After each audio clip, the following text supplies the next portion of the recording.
easy for us to think that schooling is this magical thing, that it's this difficult thing, that there's so many things that could go wrong. And part of this is we're told by professionals that you have to be a professional in order to be able to homeschool your children. You have to have all this special knowledge. You have to have all these special credentials in order to be able to actually train your children to be prepared for life. And of course, it all comes down to that we think about homeschooling, and our first thought is, am I going to mess up my child's life? Is it just going to be that I make him miserable his whole life? So let's just turn it over to professionals. They know what they're doing. They'll get it right.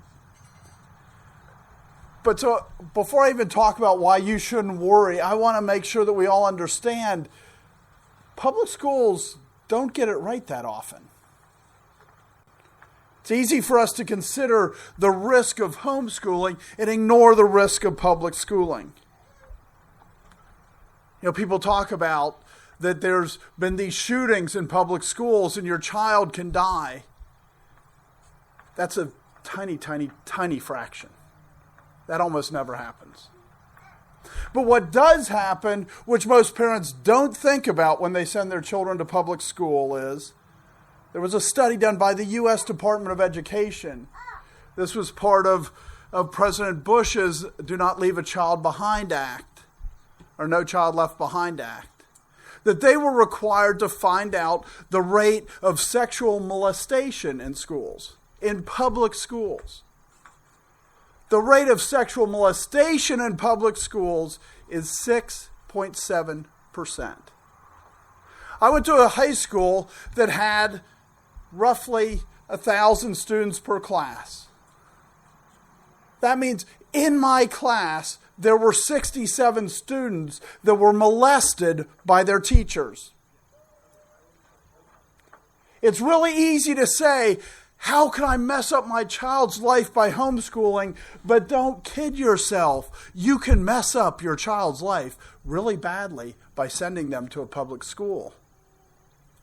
6.7% is a really high percentage. And that was the U.S. Department of Education. So part of it, when I say don't worry, is you have to remember the other side.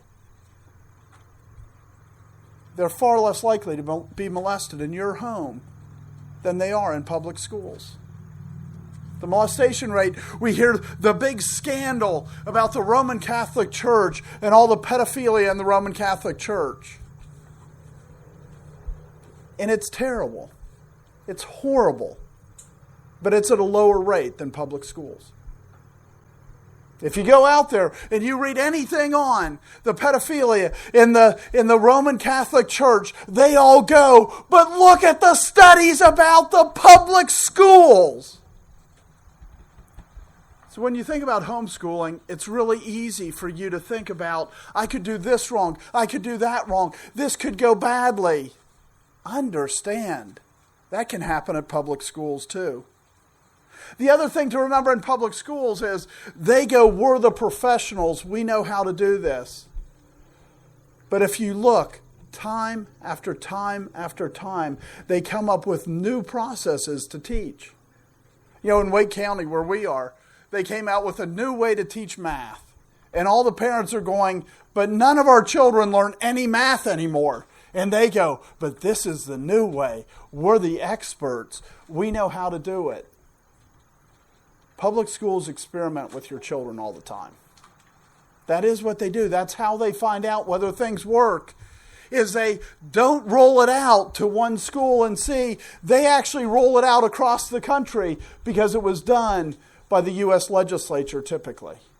And all of a sudden it changes all over the place. And then they wait 10 years and they see if it works. So yes, you can mess up your children, but so can the public schools.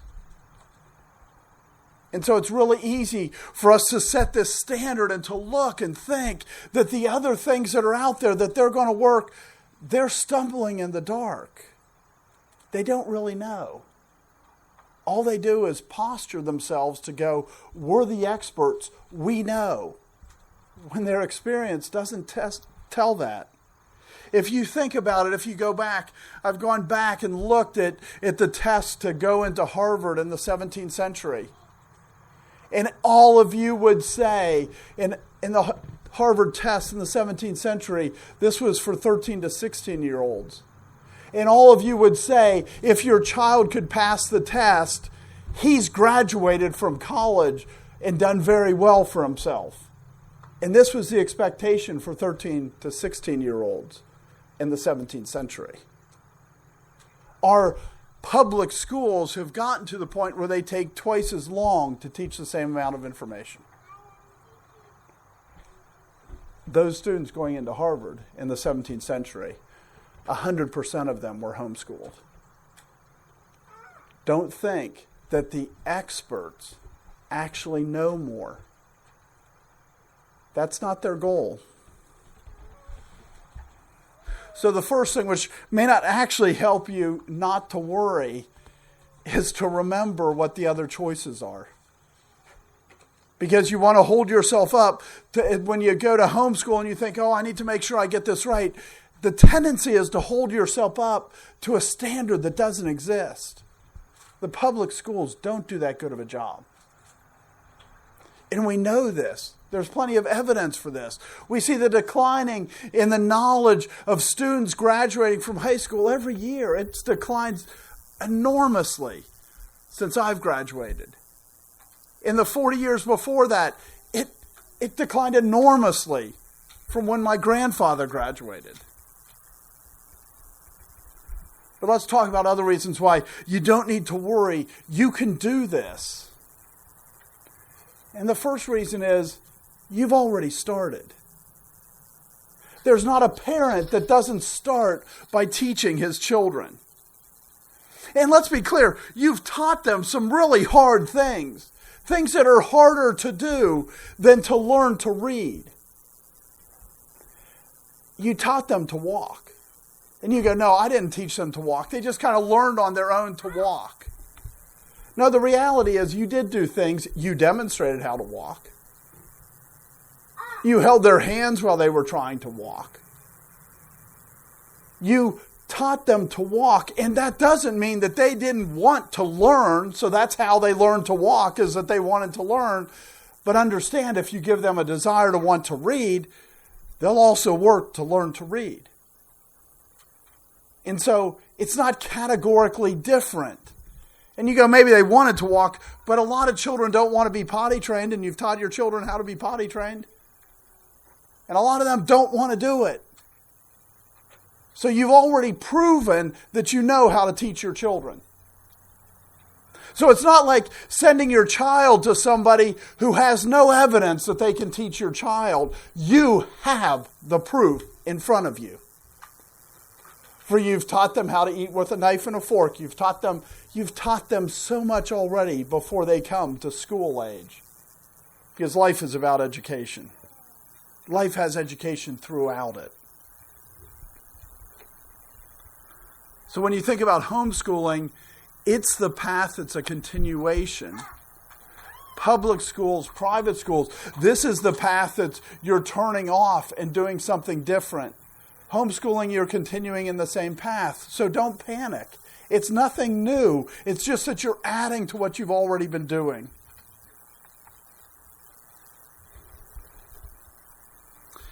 Another point is when you think about especially young children, and we'll talk about older children too, because with COVID-19, all of a sudden there's people that are considering homeschooling their high schoolers for the first time, and that is very different. But when you think about starting homeschooling with young children, the first subjects they learn are really basic things. And these are things that you know. These are things that you understand. These are things that you don't go, but how will I teach them about quadratic equations? This is about teaching them how to read. This is about teaching them how to color within the lines.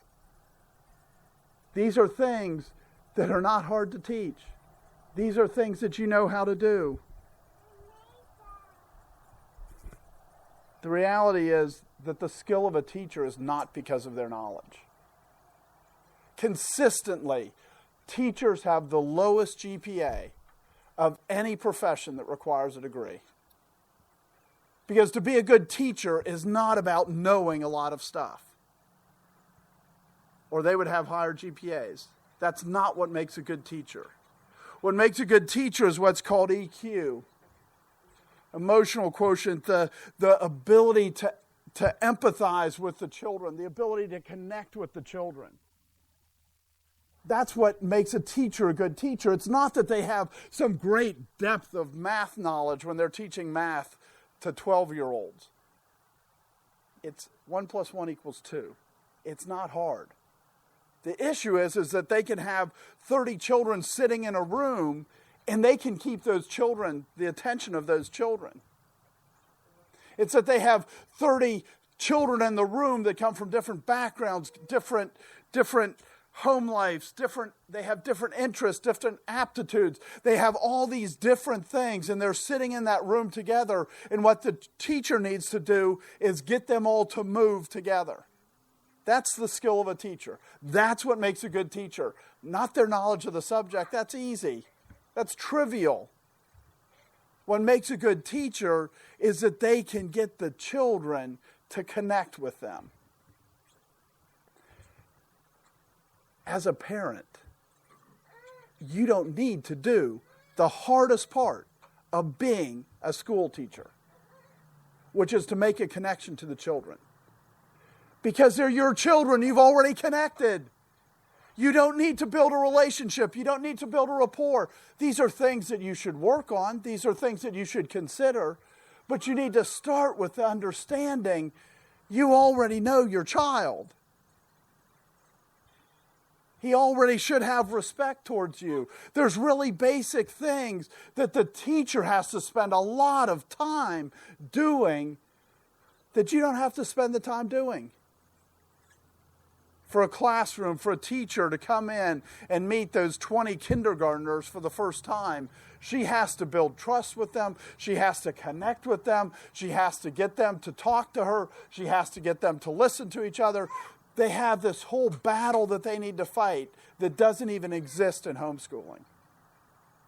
So don't think homeschooling's harder. It's public school that's hard. It's public school that has to overcome all these things that are difficult to overcome.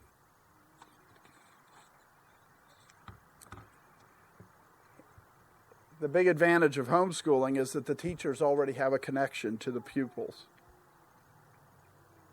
And the other big advantage is you have a common connection. You have common interests. You know what your home life like. You're putting emphasis on the same things because they grew up in your house. They know whether you think sports are important or whether you think reading's important. They know whether you think church is important or whether you think politics is important. They know all these things because you've already connected with them. And because you're already connected with them, you can speak to them where they are. You can say, you know, we like to read books at night. If you learn how to read, you can read books with us. Just common things to connect with, to give them that interest so that you're not fighting them to try to educate them. You're walking with them to educate them. It's really important for us to remember why people are interested in the things that they're interested in. Because it's really easy, right? Our culture right now kind of goes, well, every child needs to decide for themselves. That's not how it works. You know, when I was growing up, when I was taking psychology classes, there was a big argument about how much of it is nature and how much of it is nurture. How much of it is DNA and how much of it is the culture that you expose people to. And there was this argument, and it's been going on for centuries. This argument about whether it's you're kind of predestined to everything based on who you are and what family you were born into, what genetic aptitudes you received. And then there's this other side of, you can train anybody to do anything. And the reality is neither of those are true. The reality is you receive aptitude from your parents But then you're in a culture, you're in an environment that says this is important, this isn't important, this is what you should like, this isn't what you should like. And so interests are derived from your home life. They come from, excuse me, unless your children are adopted, and adopted children, there's more work that needs to be done because you need to connect with them in a different way. But if your children are your natural children, if you're good at math, they're a lot more likely to be good at math. If you're good at drawing, they're a lot more likely to be good at drawing. If you were a football player, your children are much more likely to be football players. The reality is, because they are connected to you genetically, they will have some of your strengths, some of your weaknesses. They will have them in a different balance, but they'll have commonality with you. And then the other part is nurture. The other part is what culture they're being raised in. What do you say is important in your family? And because you say this is important, your children are following you. They're trying to be like you. And so they're going to put emphasis on the same things. And because they're putting emphasis on the same things, their interests are going to match your interests to some extent. It doesn't mean that they're a copy of you. But what it means is that if you're interested in math, they're more likely to go into math or science or computer programming or something like that. If you're interested in playing music, they're much more likely to be interested in playing music or doing artistry or doing other things. The reality is your children's interests and your interests are going to have parallels. And go back to that public school teacher who walks into that room that has those 20 or 30 kids that have come from all different environments, come from all different genetic pools, come from all different aspects of their life. And they have to connect to that child who has no common interest with them. Homeschooling has big advantages because you can speak to your children's interests, because you know what they are. And they're going to be related to yours or your spouse's. The priorities of the home dictate what the interests are. They don't just come out of nowhere. And we can see this with food.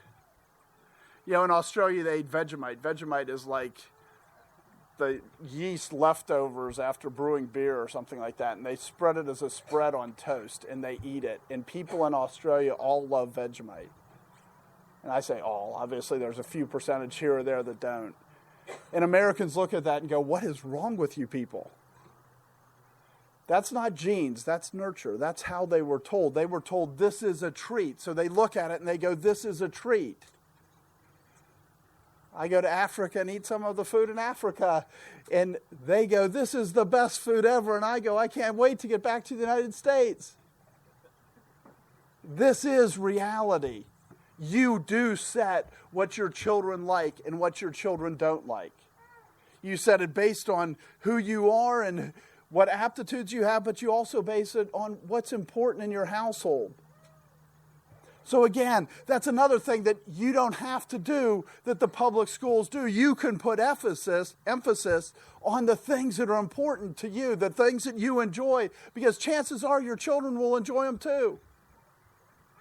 And we all know this when we got to college. There were some people that took all kinds of art classes, and then there were other people that took all kinds of science classes.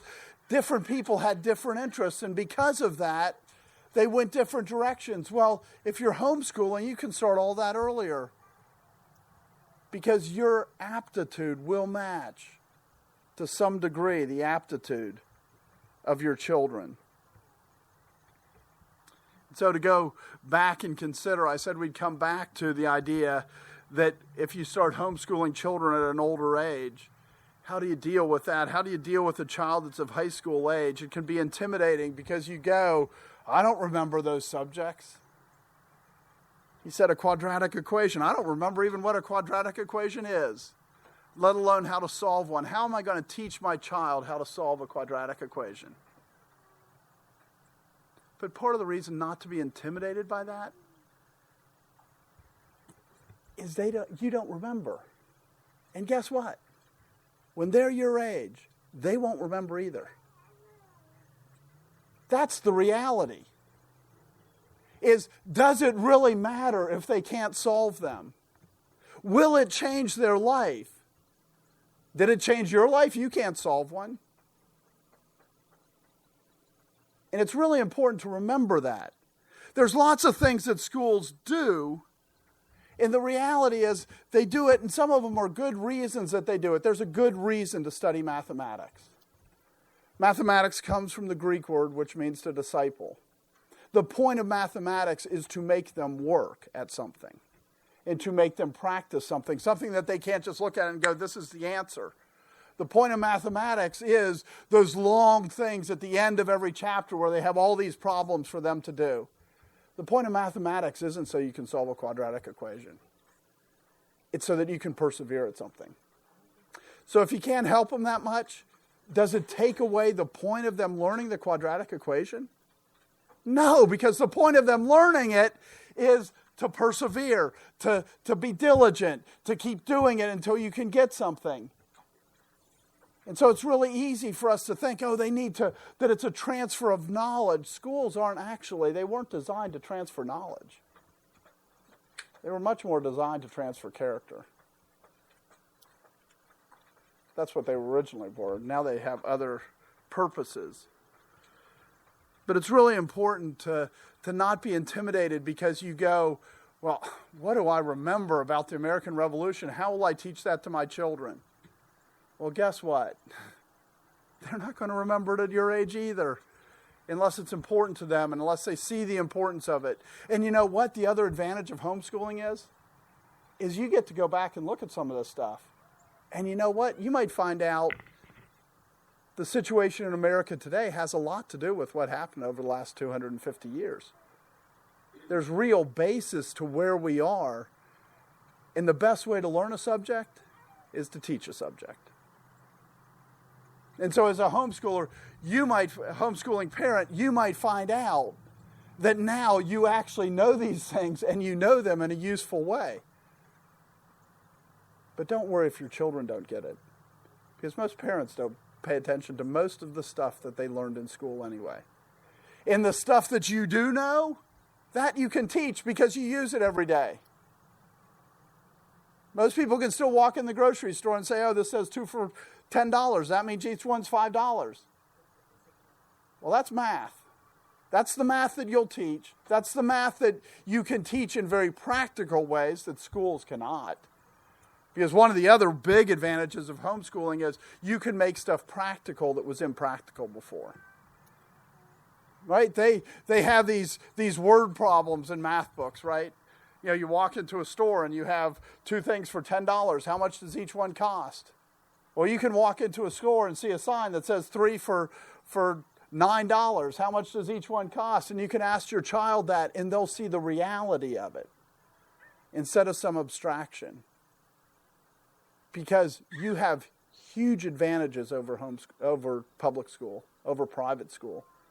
Because you're with the child. You don't need to make it that we did math from 9 to 9:45 in the morning, and then we spend 5 minutes moving to another class, and then we go from 9:50 to et cetera through the day. You don't need to do that. You can go, we're going to have math today. We're going to go to the grocery store.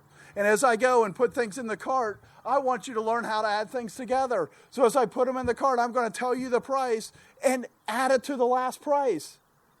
And they'll know math a lot better than they ever would by sitting in a classroom. Don't think public schools have advantages. Public schools have great disadvantages that you have as a homeschooler. Another reason to just understand how much easier it is for homeschooling, especially even with teenagers, if you have younger children, the best way to learn a subject is to teach a subject. I think even last week there was a study that came out that said that people who taught a subject, they had 100% more retention of the subject than people who were just taught a subject. If you turn around and immediately teach it to somebody else. And so think about that. When we have this situation that's in the United States where you put everybody in the same age group and you have them all sit there together. It's the teacher teaching all of them. Think of a family where you have different ages. You know, your 10-year-old can teach your 5-year-old how to read. They can. And you know what? Their reading will get a lot better. They can teach them how to add 2 plus 2. Your high school, or you can much more, public schools spend something like a quarter of the time reinforcing what was taught the year before. A much better reinforcer is to have your older students teach the younger students. They'll learn a lot more. They'll retain a lot more. Another big advantage that you have, and I'll try to speed up here, another big advantage that homeschools have is the efficiency. People don't realize how much inefficiency there is in public schools. Public schools spend a huge amount of time moving, logistics. They spend a huge amount of time with the very real issue of keeping discipline in a classroom. How much time, when you were back in public school, how much time did the teacher have to do to get you to sit still, to get all the class to sit still? How much of it was disruption in the class versus you actually learning stuff? You knock that out. You knock out the idea that when you have a class, and especially after George Bush's No Child Left Behind, if you have a class, what rate do they teach the class? The slowest person in the class. That's what they do. And that doesn't mean that there's one child that's always slowest. That means if there's a subject that's not understood, they stay on that subject until everyone understands it. But if you're teaching your child and he goes, I understand 2 plus 2 equals 4, you don't need to keep going over why 2 plus 2 equals 4. But maybe he struggles with more why 4 minus 2 equals 2, and you spend more time. But in a public school setting, you do it the slowest for each one. Parents, last spring, when parents had their children stay home, they were surprised that they could get the schoolwork done in an hour or two a day. But their children were going to school for 8 hours a day. 75% inefficiency in the public schools. It's a lot higher than that. They spend a lot more time spending time doing other things in education. The reality is you can teach your children far faster because public schools spend so much time having to do other things, having to repeat things that your child would already know. Where in homeschooling, they know that. There's no reason to go over that again. The other thing that public schools do is they do a scattershot approach. We don't know who's going to like to sing, so we'll have everybody spend a lot of time singing. We don't know who likes to draw and who's good at drawing, so we'll have everybody draw. We don't know who's good at math, so we'll have everybody do this math. And they spend, 8 years or 9 years with a curriculum that does that. Because what they're looking at that classroom of 20 or 30 students and they're saying, this one will be good at math, so we need to spend time on math. This one might be good at science. We don't know who's who, so they spend years sorting them out. As a homeschool parent, you don't need to spend years sorting them out. You can say, this is where the skill is, this is where the ability is, so this is what I'm going to focus on. Not that I don't have them sing, but I know they're never going to be, the next opera singer, so I'm only going to study it to a certain level.